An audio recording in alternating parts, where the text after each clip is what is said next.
Isinagawa ang kauna-unahang forum sa mga pananaliksik ukol sa media engagement ng mga batang Pilipino kamakailan na pinangunahan ng National Council for Children's Television o NCCT, kaugnay ang Bagong Pilipinas Campaign, maging ang Philippine Communication Society o PCS at Polytechnic University of the Philippines o PUP. Tampok rito ang award-winning author ng mga kwentong pambata na si Dr. Luis Gatmaytan na siyang chairperson ng NCCT kung saan ibinahagi niya na mahalaga ang pananaliksik sa media dahil maraming bata sa malalayong lugar ang natututo mula sa telebisyon. Ginagabayan kami ng mga ganitong researches, no, para sa mga policy making. Alam natin yung National Council for Children's Television is a policy making body, no? So dapat lahat ng batas na gagawin namin may basis.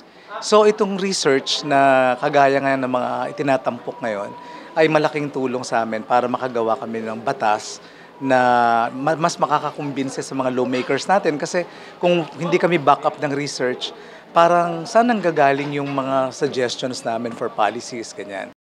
Sa nasabing forum, iminungkahi na magkaroon ng 15% o 3.5 oras kada araw na bahagi sa mga programa sa telebisyon na para sa mga bata upang madagdagan ang mga palabas na kapupulutan ng aral para sa kanila. Dito ay pinaliwanag din ni Dr. Elena Pernia, Pangulo ng PCS, ang pagsulong sa mga child-friendly shows ay kinakailangan ng pagpapalaganap sa mga resulta ng pananaliksik upang hikayatin ang pamahalaan sa pagkilos para sa ikabubuti ng mga batang manonood. Ibinahagi din ng mambabatas na si Angelica Natasha Co ng Barangay Health Wellness Party List at Chairperson ng Committee on Welfare of Children na mapapakinabangan ang partisipasyon ng mga bata sa paggawa ng mga batas dahil sila ang kinabukasan ng lipunan.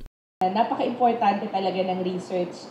And maybe sa November 18 to 21, if you want, it can add on to more of your research. Sa amin po sa committee, we greatly involve children kasi po isa sa mga tema ng UN Conventions on the Rights of the Child ay children's participation. Napaka-importante yun sa paggawa ng batas and I'm sure napaka-importante din sa research na gagawin po ng NCCT. Ayon naman sa eksperto sa psikolohiya na si Dr. Maria Lourdes Carandang, ang kaligtasan at kapakanan ng mga bata ang pangunahing layunin ng forum. Dito rin natalakay na maaaring gamitin ang telebisyon upang mapabuti ang kanilang psychosocial development. Insults are the words, hateful words are normal. It's very alarming. We must be alarmed for our children. So if we can put up shows that counter that, if we can really be targeting this, and I think that is such a worthwhile effort.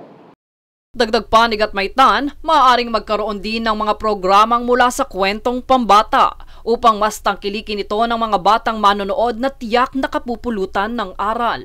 Meron na kaming mga previous researches na ginawa, pero ito NCCT mismo ang nag-fund, kagaya nung The Viewing Habits of the Filipino Child at saka yung the Child's Media World, na dahil doon sa mga nakita namin, ginabayan kami nito sa pag-craft namin ng mga policies, no? Sa children's book kasi meron ng editor ka, merong tumitingin, maraming taong tumingin doon sa production ng libro. Kaya makakasiguro kang mas safe yung content. So yung idea ng books to film o books to screen, I think magandang development. Kahit sa ibang bansa ngayon, binabanggit yung possibility na ang mga libro ay malagay sa screen. Sa nasabing forum, ang pag-uugnay ng NCCT maging ng mga eksperto sa pananaliksik at mga organisasyong bahagi nito ay naglalayong maresolbahan ang isyu sa kaligtasan at kapakanan ng mga batang Pilipino sa kanilang pagkonsumo ng media contents, bunsod ng makabagong pamamaraan ng komunikasyon.